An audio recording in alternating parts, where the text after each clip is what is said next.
আল্লাহ পাক রব্বুল আলামিন সূরা বাকারার 2 নম্বর আয়াতের মধ্যে জানিয়ে দেয়, যালিকাল কিতাবু লা রাইবা ফীহ। কোরআন এমন একটি কিতাব যার মধ্যে কোনো সন্দেহ নেই। মক্কার বড় বড় কাফেররা, লিডাররা যখন রাসূল সাল্লাল্লাহু আলাইহি ওয়াসাল্লামের উপরে যখন কোরআন মাজিদ অবতীর্ণ হইত, যখন রাসূল সাল্লাল্লাহু আলাইহি ওয়াসাল্লাম মক্কার মানুষদেরকে যখন রাসূল সাল্লাল্লাহু আলাইহি ওয়াসাল্লাম কোরআনের দাওয়াত দিত, তখন ওই মক্কার বড় বড় কাফের লিডাররা বলতো, এই কিতাব, এই কোরআন অসত্য, এই কোরআন মুহাম্মদুর রাসূলুল্লাহ সাল্লাল্লাহু আলাইহি ওয়াসাল্লামের উপরে যেই বাণী অবতীর্ণ হইতেছে সেটা হচ্ছে মিথ্যা বানোয়াট একটি কথা। মুহাম্মদুর রাসূলুল্লাহ সাল্লাল্লাহু আলাইহি ওয়াসাল্লাম মিথ্যা বানোয়াট করে করে মিথ্যা ভাষায় তিনি মানুষদেরকে শোনাইতেছেন, মিথ্যা কথা মানুষদের মাঝে প্রচার করতেছেন। সেটা হচ্ছে ওই কাফের বেঈমান মুশরিকেরা সেটা সকল মক্কার মানুষদেরকে জানায় দিত। কিন্তু না, আল্লাহ পাক রব্বুল আলামিন তার কালামুল্লাহ শরীফের মধ্যে জানায় দেয়, যালিকাল কিতাবু লা রাইবা ফীহ হুদাল লিল মুত্তাকিন। যালিকাল কিতাব, এটা সেই কিতাব যার মধ্যে কোনো সন্দেহ নেই, বিন্দু পরিমাণ কোনো সন্দেহ নেই। সেটা সর্বপ্রথম রাসূল সাল্লাল্লাহু আলাইহি ওয়াসাল্লামের উপর আমি নাজিল করেছি, আমি আল্লাহ আমার হাবিব সাল্লাল্লাহু আলাইহি ওয়াসাল্লামের উপর কোরআন অবতীর্ণ করেছি। আমি আমার হাবিব সাল্লাল্লাহু আলাইহি ওয়াসাল্লামের উপরে এই কোরআন আমি নাজিল করেছি। এই কোরআন এমন একটি কিতাব যার মধ্যে কোনো সন্দেহ নেই। আর এই কোরআনকে যেই ব্যক্তি অবমাননা করবে, যেই ব্যক্তি এই কোরআনকে লাঞ্ছনা করবে, আল্লাহ পাক রব্বুল আলামিন জানিয়ে দেয় ওই ব্যক্তি দুনিয়ার মধ্যে তো লাঞ্ছিত হবেই হবে, এবং আখিরাতের মধ্যে ওই ব্যক্তিটা লাঞ্ছিত অবস্থায় জাহান্নামের পদতলে, জাহান্নামের মধ্যে সে নিক্ষিপ্ত হবে। সকলে বলি নাউযুবিল্লাহ। আল্লাহ পাক রব্বুল আলামিন জানিয়ে দেয়, কোনো বান্দা যদি এই কোরআনকে পড়ে, এই কোরআনকে মানে, আল্লাহ পাক রব্বুল আলামিন হুদাল লিল মুত্তাকিন, কোনো বান্দা যদি এই কোরআনকে মানে, এই কোরআনকে পড়ে, এই কোরআনের পথ প্রদর্শন অনুসরণ করে, কোনো বান্দা যদি কোরআনের দেখানো পথ অনুযায়ী সে তাকে নিজেকে পরিচালনা করায়, আল্লাহ পাক রব্বুল আলামিন জানিয়ে দেয় হুদাল লিল মুত্তাকিন। এটা হচ্ছে ওই সকল বান্দাদের জন্য যারা হেদায়েতের পথে রয়েছে।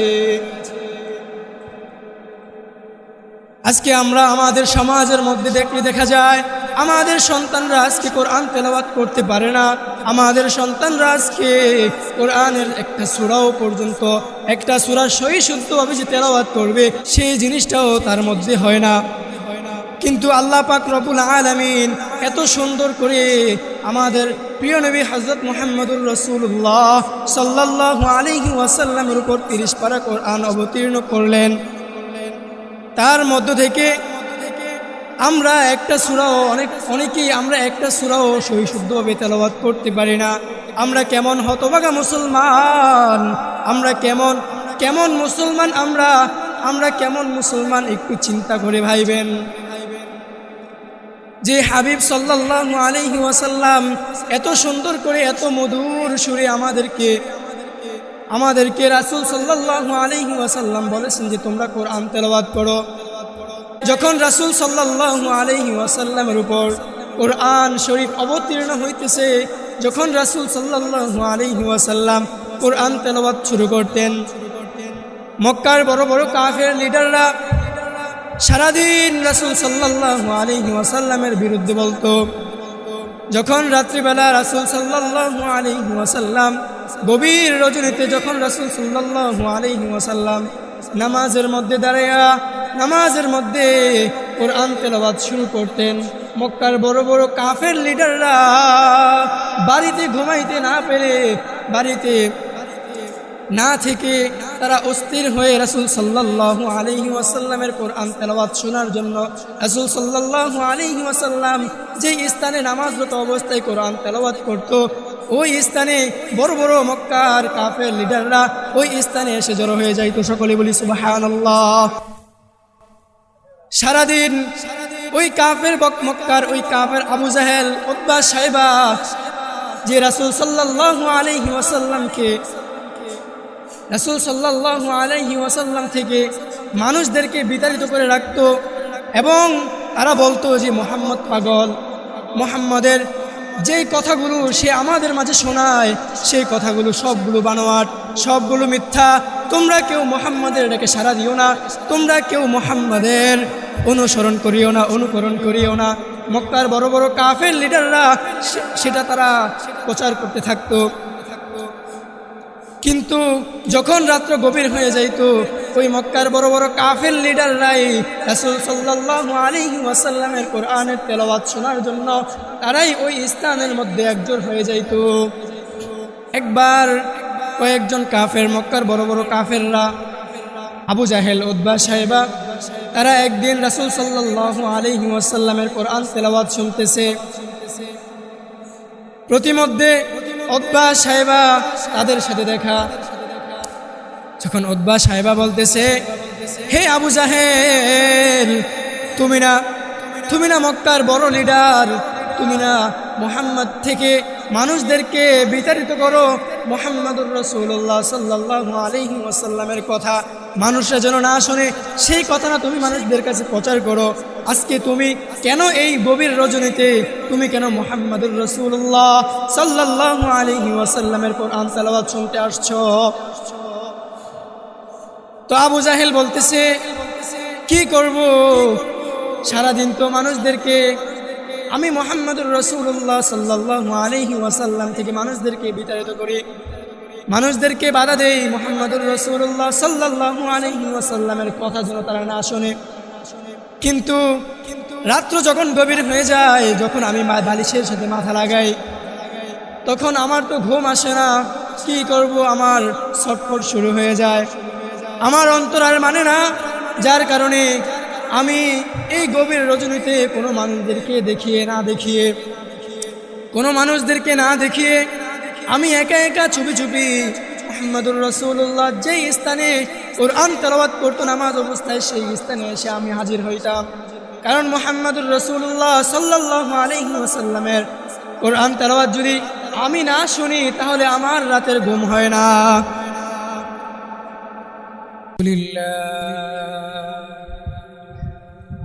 আলহামদুলিল্লাহি নাহমাদুহু ওয়া নাস্তাঈনুহু ওয়া নাউযু বিল্লাহি মিন শুরুরি আনফুসিনা মান ইয়াহদিল্লাহু ফালা মুদিল্লা লাহু ওয়া মান ইউদ্লিলহু ওয়া নাশহাদু আন লা ইলাহা ইল্লাল্লাহু লা শারীকা লাহু ওয়া নাশহাদু আন্না সাইয়্যিদানা ওয়া সানাদানা ওয়া হাবিবানা ওয়া তাবীবা কুলুবিনা ওয়া মাওলানা মুহাম্মদ সাল্লাল্লাহু তাআলা আলাইহি ওয়া আলা আলিহি ওয়া আসহাবিহি ওয়া বারাকা ওয়া সাল্লাম। أرسله بالحق بشيرا ونذيرا بين يدي الساعة من يطع الله ورسوله فقد رشد ومن يعصهما فإنه لا يضر إلا نفسه. أعوذ بالله من الشيطان الرجيم. بسم الله الرحمن الرحيم. ألف لام ميم. ذلك الكتاب لا ريب فيه هدى للمتقين.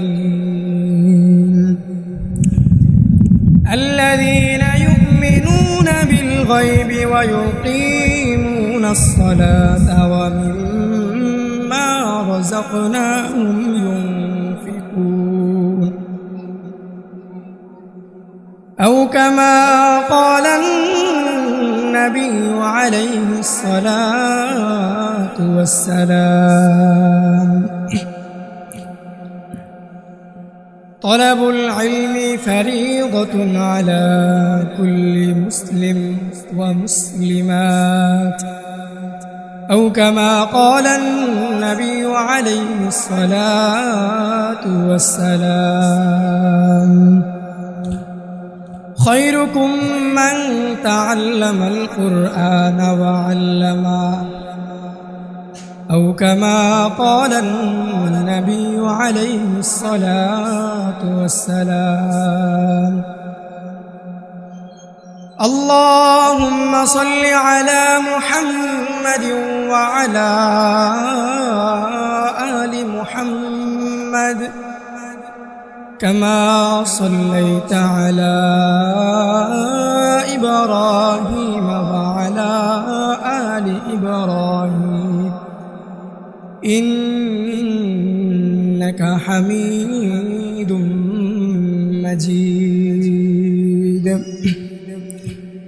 اللهم بارك على محمد وعلى آل محمد كما باركت على إبراهيم وعلى آل إبراهيم إنك حميد مجيد আলহামদুলিল্লাহ সমস্ত প্রশংসা ওই মহান রব্বুল আলামিনের দরবারে যে মহান রব্বুল আলামিন আজকের এই সুন্দর মজমায় জান্নাতের বাগানে আমাদেরকে আসার বসার আমাকে কিছু কথা বলবার আপনাদেরকে কিছু কথা শুনবার মতন তৌফিক দান করেছেন এই জন্য সকলে বলি আলহামদুলিল্লাহ আজকের এই কোরআনের আয়োজন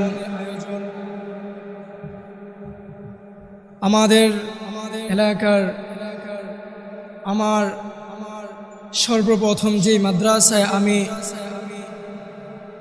যে মাদ্রাসায় সর্বপ্রথম আমার শিক্ষাদানের আমার শিক্ষা যেই প্রতিষ্ঠান থেকে শুরু সেই প্রতিষ্ঠানে আজকে আমার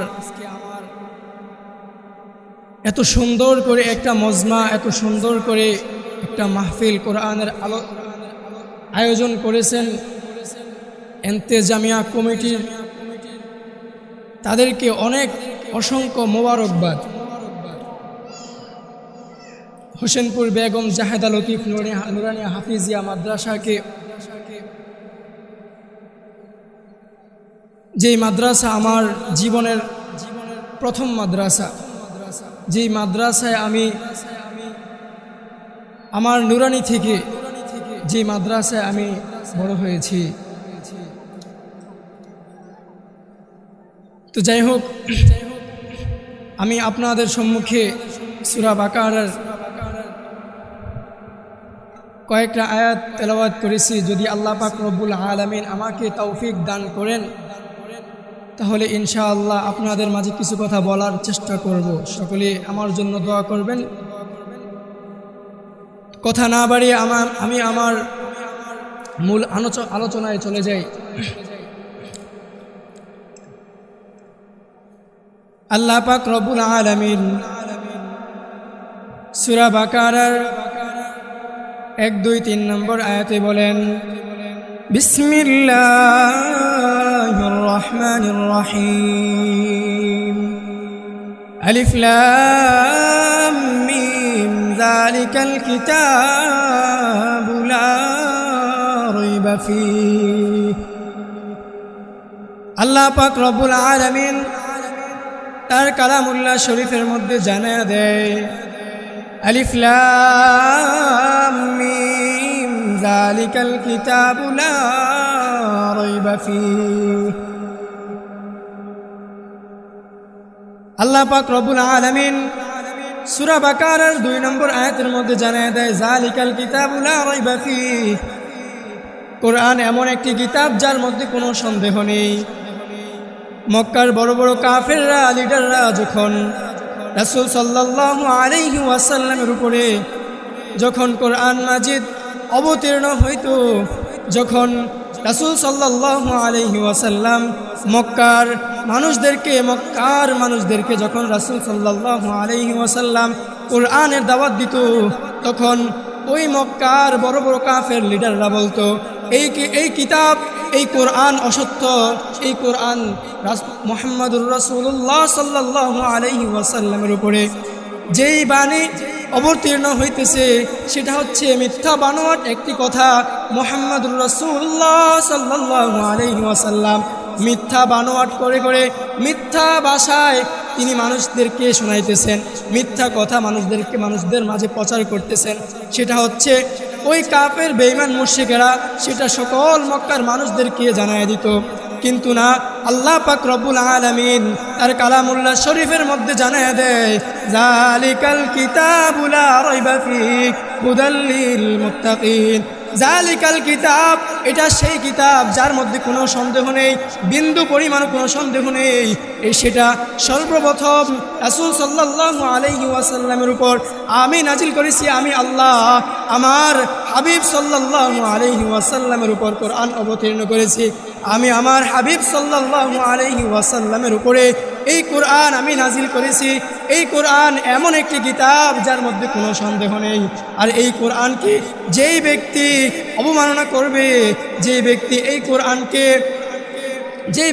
কোরআনকে লাঞ্ছনা করবে, আল্লাহ পাক রব্বুল আলামিন জানিয়ে দেয় ওই ব্যক্তি দুনিয়ার মধ্যে তো লাঞ্ছিত হবেই হবে, এবং আখিরাতের মধ্যে ওই ব্যক্তিটা লাঞ্ছিত অবস্থায় জাহান্নামের পদতলে, জাহান্নামের মধ্যে সে নিক্ষিপ্ত হবে। সকলে বলি নাউযুবিল্লাহ। আল্লাহ পাক রব্বুল আলামিন জানিয়ে দেয় কোনো বান্দা যদি এই কোরআনকে পড়ে, এই কোরআনকে মানে, আল্লাহ পাক রব্বুল আলামিন হুদাল লিল মুত্তাকিন, কোনো বান্দা যদি এই কোরআনকে মানে, এই কোরআনকে পড়ে, এই কোরআনের পথ প্রদর্শন অনুসরণ করে, কোনো বান্দা যদি কোরআনের দেখানো পথ অনুযায়ী সে তাকে নিজেকে পরিচালনা করায়, আল্লাহ পাক রব্বুল আলামিন জানিয়ে দেয় হুদাল লিল মুত্তাকিন। এটা হচ্ছে ওই সকল বান্দাদের জন্য যারা হেদায়েতের পথে রয়েছে। আজকে আমরা আমাদের সমাজের মধ্যে দেখা যায় আমাদের সন্তানরা আজকে কোরআন তেলাওয়াত করতে পারে না। আমাদের সন্তানরা আজকে কোরআনের একটা সূরাও পর্যন্ত, একটা সূরা সহি শুদ্ধভাবে যে তেলাওয়াত করবে সেই জিনিসটাও তার মধ্যে হয় না। কিন্তু আল্লাহ পাক রব্বুল আলামিন এত সুন্দর করে আমাদের প্রিয় নবী হযরত মুহাম্মদুর রাসূলুল্লাহ সাল্লাল্লাহু আলাইহি ওয়াসাল্লামের উপর 30 পারা কোরআন অবতীর্ণ করলেন। তার মধ্য থেকে আমরা একটা সূরাও অনেকেই আমরা একটা সূরাও সহি শুদ্ধভাবে তেলাওয়াত করতে পারি না। আমরা কেমন হতভাগা মুসলমান, আমরা কেমন মুসলমান, আমরা কেমন মুসলমান, একটু চিন্তা করে ভাইবেন। যে হাবিব সাল্লাল্লাহু আলাইহি ওয়াসাল্লাম এত সুন্দর করে এত মধুর সুরে আমাদেরকে রাসূল সাল্লাল্লাহু আলাইহি ওয়াসাল্লাম বলেছেন যে তোমরা কোরআন তেলাওয়াত করো। এই আলোচনার শুরুতে আমি একটা ঘটনা বলতে চাই। যখন রাসূল সাল্লাল্লাহু আলাইহি ওয়াসাল্লামের উপর কোরআন শরীফ অবতীর্ণ হইতেছে, যখন রাসূল সাল্লাল্লাহু আলাইহি ওয়াসাল্লাম কোরআন তেলাওয়াত শুরু করতেন, মক্কার বড় বড় কাফের লিডাররা সারাদিন রাসূল সাল্লাল্লাহু আলাইহি ওয়াসাল্লামের বিরুদ্ধে বলতো। যখন রাত্রিবেলা রাসূল সাল্লাল্লাহু আলাইহি ওয়াসাল্লাম গভীর রজনীতে যখন রাসূল সাল্লাল্লাহু আলাইহি ওয়াসাল্লাম নামাজের মধ্যে দাঁড়ায়া নামাজের মধ্যে কোরআন তেলাওয়াত শুরু করতেন, মক্কার বড় বড় কাফের লিডাররা বাড়িতে ঘুমাইতে না পেরে, বাড়িতে না থেকে তারা অস্থির হয়ে রাসূল সাল্লাল্লাহু আলাইহি ওয়াসাল্লামের কোরআন তেলাওয়াত শোনার জন্য রাসূল সাল্লাল্লাহু আলাইহি ওয়াসাল্লাম যে স্থানে নামাজরত অবস্থায় কোরআন তেলাওয়াত করত, ওই স্থানে বড় বড় মক্কার কাফের লিডাররা ওই স্থানে এসে জড়ো হয়ে যাইত। সকলে বলি সুবহানাল্লাহ। সারাদিন ওই কাফের মক্কার ওই কাফের আবু জাহেল উতবা সাইবা যে রাসূল সাল্লাল্লাহু আলাইহি ওয়াসাল্লাম থেকে মানুষদেরকে বিতাড়িত করে রাখতো এবং তারা বলতো যে মুহাম্মদ পাগল, মুহাম্মদের যেই কথাগুলো সে আমাদের মাঝে শোনায় সেই কথাগুলো সবগুলো বানোয়াট, সবগুলো মিথ্যা। তোমরা কেউ মুহাম্মদের এটাকে সাড়া দিও না, তোমরা কেউ মুহাম্মদের অনুসরণ করিও না, অনুকরণ করিও না। মক্কার বড় বড় কাফের লিডাররা সেটা তারা প্রচার করতে থাকতো। কিন্তু যখন রাত্র গভীর হয়ে যাইত, ওই মক্কার বড় বড় কাফের লিডাররাই রাসূল সাল্লাল্লাহু আলাইহি ওয়াসাল্লামের কোরআনের তেলাওয়াত শোনার জন্য তারাই ওই স্থানের মধ্যে একজোট হয়ে যাইত। একদিন একটা ঘটনা, একবার কয়েকজন কাফের, মক্কার বড় বড় কাফেররা আবু জাহেল উতবা সাইবা তারা একদিন রাসূল সাল্লাল্লাহু আলাইহি ওয়াসাল্লামের কোরআন তেলাওয়াত শুনতেছে। প্রতিমধ্যে উতবা সাইবা তাদের সাথে দেখা।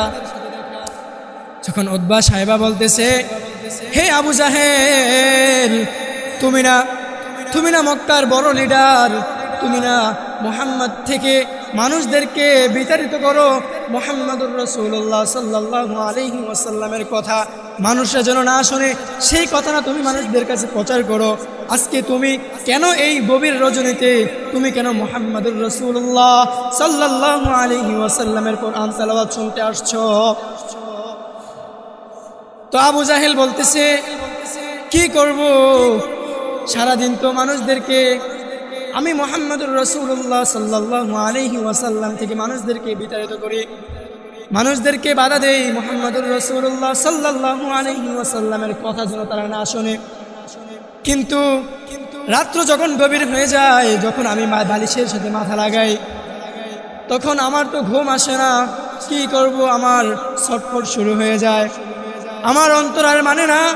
যার কারণে আমি এই গভীর রজনীতে কোনো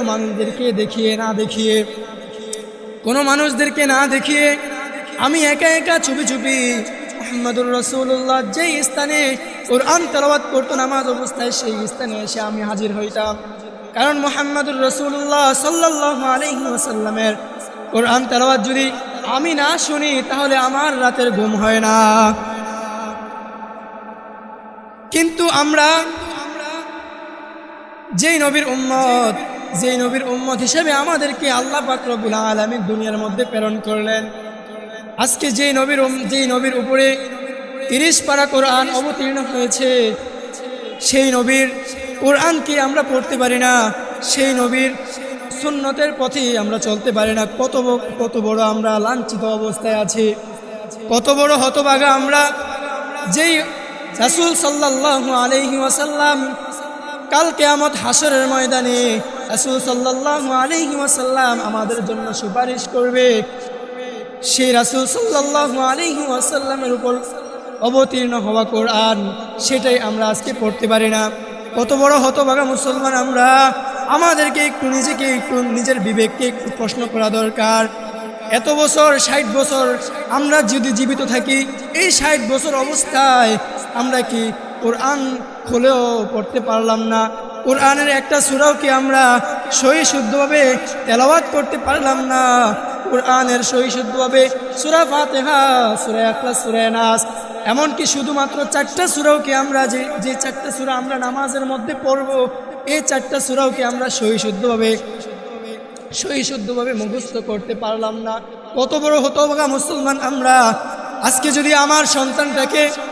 যদি আপনি আপনার সন্তানটাকে এই নুরানি মাদ্রাসার মধ্যে দিতেন, যদি মাদ্রাসার লাইনে দিতেন, তাহলে আপনার সন্তান আজকে একটা না একটা হইলেও অন্ততপক্ষে 3টা বছর যদি আপনি আপনার সন্তানকে এই নুরানি মাদ্রাসার মধ্যে দিতেন, যদি আপনি আপনার সন্তানকে, আপনি আপনার ছেলেকে, আপনি আপনার মেয়েকে যদি 3টা বছর অন্ততপক্ষে কোরআনী শিক্ষা আপনি তার অন্তরের মধ্যে দিয়ে দিতে পারতেন, তাহলে আপনার ওই সন্তানটা অবশ্যই কয়েকটা সূরা হলেও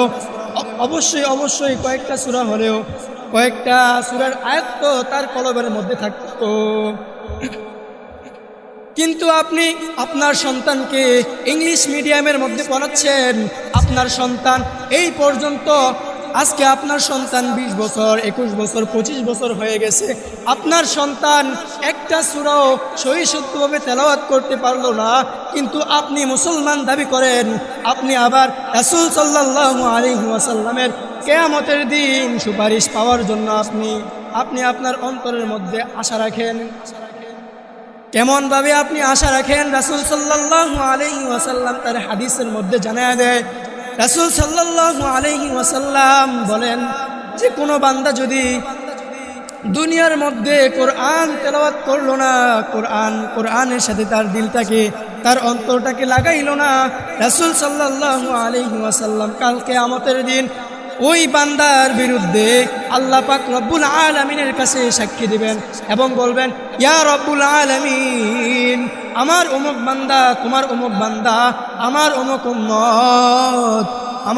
উম্মত, আমার তার এই 60 বছর জিন্দেগিতে সে দুনিয়ার যতদিন পর্যন্ত সে জীবিত থাকা অবস্থায় সে একটা দিনের জন্য, একটা মুহূর্তের জন্য আমার কোরআন তেলাওয়াত করে নাই, আমার কোরআনটাকে খুলে দেখে নাই, আমার কোরআনকে বুঝবার মতন তার অন্তরের মধ্যে সেই আশা জাগে নাই। আমি আল্লাহ ওই উম্মতের বিরুদ্ধে তোমার কাছে সাক্ষী দিলাম, আমি ওই উম্মতের জিম্মাদার আমি হব না।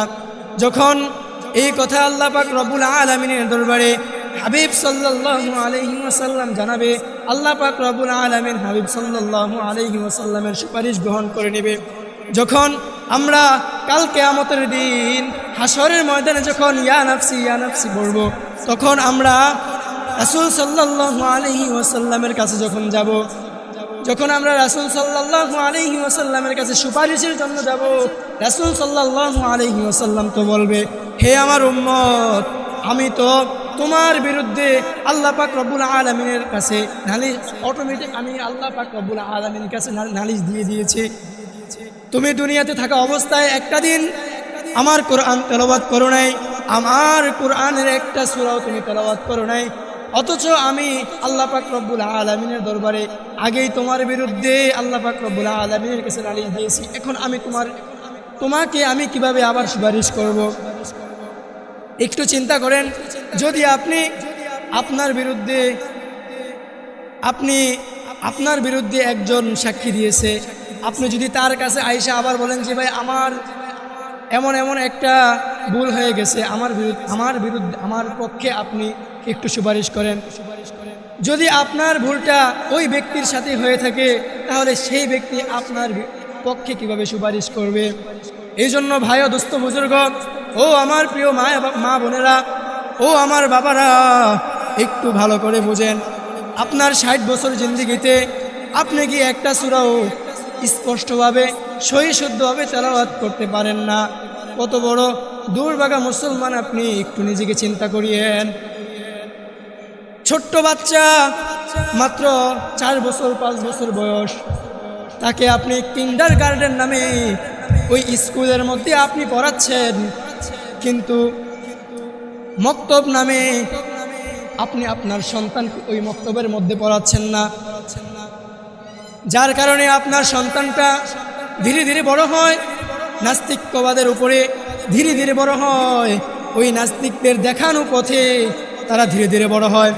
আপনি যদি আপনার সন্তানকে শুধুমাত্র 3টা বছর যদি আপনি আপনার সন্তানকে নুরানি মাদ্রাসায় পড়াতেন, যদি আপনার সন্তানকে আপনি কোরআনে শিক্ষা দান করাইতেন, তাহলে আপনার সন্তান কখনোই নাস্তিকের দেখানো পথে চলতো না, কখনোই আপনার সন্তান আপনার বিরুদ্ধে আপনাকে ঘর থেকে লাথি দিয়ে বাইর করে দিত না, কখনোই সন্তান আপনার বিরুদ্ধে যাইতো না। কথা বলেন ঠিক কিনা? আজকে আপনি আপনার সন্তানকে ইংলিশ মিডিয়ামে পড়াচ্ছেন, যেই সন্তান বড় হয়ে মুইটা পানি নেয় না, ঠিক কিনা বলেন? যে সন্তান খাড়ায় প্রসাব করে, এমন সন্তানকে আপনি জন্ম দিয়েছেন, কিন্তু আপনি মুখে মুখে বলতেছেন আমি মুসলমান। কই আপনি মুসলমান? যদি আপনি মুসলমানই হতেন, তাহলে রাসূলের সুন্নাত আপনি অবশ্যই মানতেন, রাসূল সাল্লাল্লাহু আলাইহি ওয়াসাল্লামের দেখানো পথ আপনি অবশ্যই অনুকরণ করতেন। আপনি যদি আপনার সন্তানকে 3টা বছর কোরআনী শিক্ষা দান করাইতেন ছোট্টবেলায়, তাহলে আপনার সন্তান কখনোই দাঁড়ায় প্রসাদ সন্তান কখনোই কি করতো না, খারাপ পথ প্রদর্শন করতো না। কিন্তু না, আপনি মা হয়ে, আপনি বাবা হয়ে আপনার সন্তানকে আপনি ইংলিশ মিডিয়ামে পড়াচ্ছেন, বাধা নাই।